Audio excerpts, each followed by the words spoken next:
프리미어리그에는 토트넘이 상위권에 머무르는 것을 용납할 수 없는 세력이 존재하는 것 같다. 최근 펼쳐진 토트넘과 울버햄튼 경기의 여파가 매우 거센 상황입니다.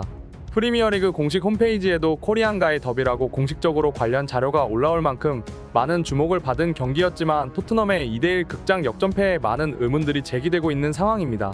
이날 경기에서 손흥민은 토트넘의 첫 번째 득점에 수비 라인을 뒤흔드는 결정적인 역할을 해냈으며 황희찬과도 친근한 모습을 보여줘 한국 축구 팬들의 가슴을 따뜻하게 만들어 주었지만 울버햄튼 수비수에게 폭행이라고 말할 수 있는 수준의 파울을 2번이나 당하고도 옐로카드나 레드카드는커녕 파울 선언도 받지 못하는 편파 판정을 지난 첼시전에 이어 또 감당하며 플레이하는 모습을 보여주었습니다.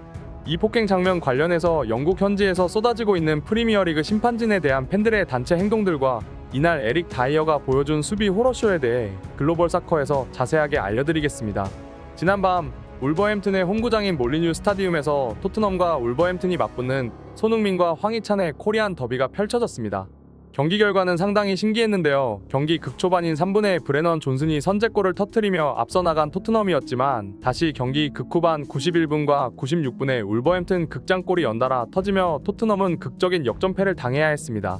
우선 토트넘의 선제골 장면에서 보여준 손흥민의 오프더볼 움직임에 대해 분석해 드리겠습니다. 손흥민 선수는 이날 득점 장면에서 특유의 훌륭한 오프더볼 움직임을 보여주었는데요. 이 상황에서 슬금슬금 안쪽으로 들어가는 듯한 모션을 보여주며 울버햄튼 수비수들의 라인을 안쪽으로 밀어넣고 있습니다. 손흥민의 순간 스피드를 이길 수 없는 울버햄튼의 수비수들이기에 거리를 두며 계속 안쪽으로 밀려 들어가고 있는 상황인데 순간적으로 밖으로 빠져나온 손흥민 선수는 패스를 전달받을 것 같은 모션을 취합니다. 이 오프더볼 움직임으로 인해 울버햄튼 수비수 한 명이 손흥민에게 끌려 나오며 클루셉스키의 앞을 지키고 있던 2명의 수비수 또한 손흥민에게 전달될 공을 막기 위해 멈춰서지만 센스있게 포로가 뒷공간을 파고 들어가며 브레넌 존슨에게 예술적인 크로스를 전달, 첫 번째 득점에 성공하는 모습입니다. 계속해서 울버햄튼의 수비 라인을 뒤흔들어 놓으며 수비수들을 끌어당긴 덕에 나온 토트넘의 첫 번째 득점 모습인데요. 로메로의 레드카드로 이어진 주전 선수들의 대거 이탈에도 좋은 시작을 가져간 손흥민의 토트넘이지만 경기 결과는 좋지 못했습니다. 바로 에릭 다이어의 수비 호러쇼가 다시 시작된 것인데요. 첫 번째와 두 번째 득점의 다이어가 모두 관여되는 상황이 나왔습니다.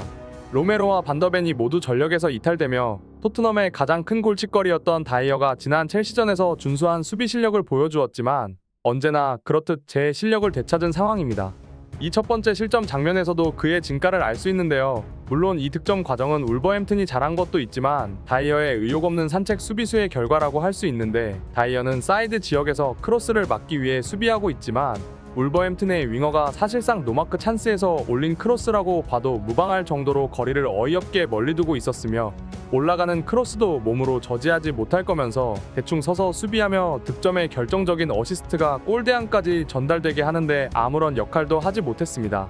사실 이어지는 두 번째 울버햄튼 득점 장면이 진짜 다이어의 진가를 확인시켜주는데요. 산책 수비의 대명사인 다이어답게 실점 장면에서 아무것도 하지 않습니다. 경기 종료 직전인 후반 96분 상황에서 에릭 다이어는 결정적인 수비 상황을 맞이하는데요. 울버햄튼의 레미나가 라인 브레이킹을 위해 슬금슬금 에릭 다이어의 바로 앞에서 올라오고 있습니다.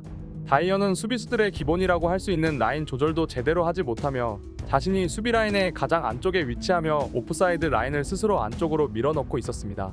이것을 뒤늦게 깨닫고 젠걸음으로 살짝 안으로 들어오려고 했던 다이어는 자신의 바로 눈앞에서 뛰어들어가는 레미나를 따라가지도 않고 자신이 토트넘의 수비 라인을 무너뜨려 놓고 뒤늦게 라인이 뚫린 것을 파악하자 뒤늦게 레미나의 뒤를 따라가는데요. 반다이크나 김민재 같은 수비 지능이 좋은 선수들이라면 라인을 철저하게 지켰거나 자신이 지키지 못해 돌파를 허용했다고 판단될 경우 먼저 뛰어들어가 슈팅 각도를 좁히거나 공을 걷어내는 플레이를 하는 것이 정상이지만 에릭 다이어는 라인도 스스로 무너뜨리고 그렇다고 빠른 발로 뛰어들어가 수비를 성공시키는 것도 아닌 토트넘 수비 라인에 서 있는 축구 선수가 아니라 그냥 담배 피면서 지나가는 한 명의 일반인 같은 모습을 보여주고 말았습니다. 제일 열받는 장면은 본인이 토트넘의 수비 라인을 박살내버리고도 울버햄튼이 역전에 성공하자 누구보다 먼저 부심을 확인하며 오프사이드 깃발이 올라가지 않았는지 확인하는데요. 이번 다가오는 겨울 이적 시장에서 토트넘이 로메로와 반더벤을 대체할 제대로 된 수비수를 영입하지 않을 경우 원래 뎁스가 얇다고 평가받던 토트넘의 선수단이 한두 명만 빠지더라도 어떤 결과를 초래할 수 있는지 명확하게 확인할 수 있는 경기였습니다. 많은 한국 축구 팬들은 이 경기를 보며 기대했던 것과는 정반대로 최악의 결과가 나왔다. 손흥민과 황희찬이 나란히 득점에 성공하고 토트넘이 간신히 이기며 순위를 지키는 것이 최상의 시나리오였는데 둘 다 공격 포인트를 만들어내지도 못했을 뿐더러 토트넘이 극적으로 후반 연장 시간에 패하며 모두가 바라지 않던 결과가 나오고 말았다. 다음 이적 시장에 저 다이어가 처분되지 않거나 대체 선수 영입이 없을 경우 손흥민이 있더라도 토트넘 경기 보는 게 너무나도 고통스러울 것 같다. 라는 반응을 보이고 있습니다. 또한 이번 경기에서 손흥민 선수는 폭행당했다고 말할 수 있을 정도의 파울을 2번이나 당하고도 심판과 VAR 카메라 감독관 모두 침묵으로 일관하는 편파 판정을 당했습니다. 후반 50분에 울버햄튼의 수비수 크레이드 도슨에게 양손으로 번갈아 얼굴을 가격당했는데요. 카메라에도 너무 명확하게 잡혔고 심판도 이를 지켜보고 있었지만 아무런 파울 휘슬도 불리지 않고 그대로 경기가 진행되었습니다. 더 열받는 장면은 후반 연장 시간인 94분에 나왔는데요. 손흥민을 두 손으로 잡아 이끌며 축구인지 레슬링인지 헷갈릴 수준의 파울을 범하는데 이 또한 아무런 파울 판정이 불리지 않았습니다.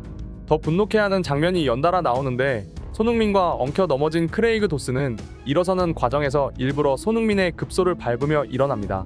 물론 모든 과정이 카메라에 정확하게 잡혔고 VAR 심판진도 이 장면을 확인했지만 카드는커녕 노파울로 경기가 진행됩니다.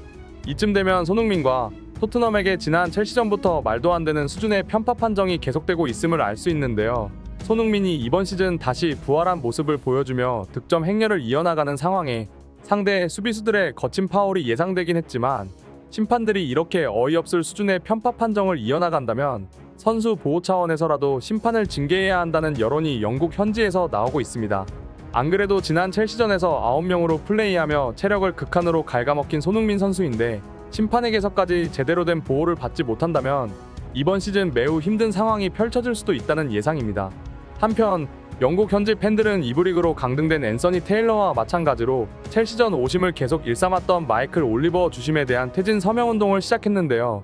영국 현지 매체 옵타스코어는 토트넘, 리버풀, 맨시티 팬들이 각자의 인터넷 최대 팬사이트에서 올리버 주심에 대한 심판 퇴진 서명을 시작했다고 보도했습니다. 또한 지난 아스날과 벌리전에서 재밌는 모습이 나오기도 했는데 경기가 끝난 직후 종료 휘슬을 불던 마이클 올리버 심판에게 벌리 선수가 공으로 머리를 맞춰버립니다. 종료 직후 넘어온 공을 헤딩하는 상황에서 이 공이 마이클 올리버 주심 머리에 정확하게 맞는데요. 이 장면을 본 축구 팬들은 올리버는 진짜 앤서니 테일러와 함께 심판 자격을 박탈하는 게 맞다. 이 두 명만 없어도 프리미어리그 보는 재미가 100배는 올라갈 것이다. 벌리 수비수가 올리버의 머리가 아니라 급소를 맞춰 부상을 입혔어야 다음 경기에 안 나올 텐데 다음 경기에 저 심판을 또 볼 생각을 하니 벌써부터 스트레스다. 라는 반응을 보이고 있습니다. 오늘의 소식 이만 마치겠으며 구독과 좋아요는 영상 제작에 큰 힘이 됩니다. 시청해 주셔서 감사합니다.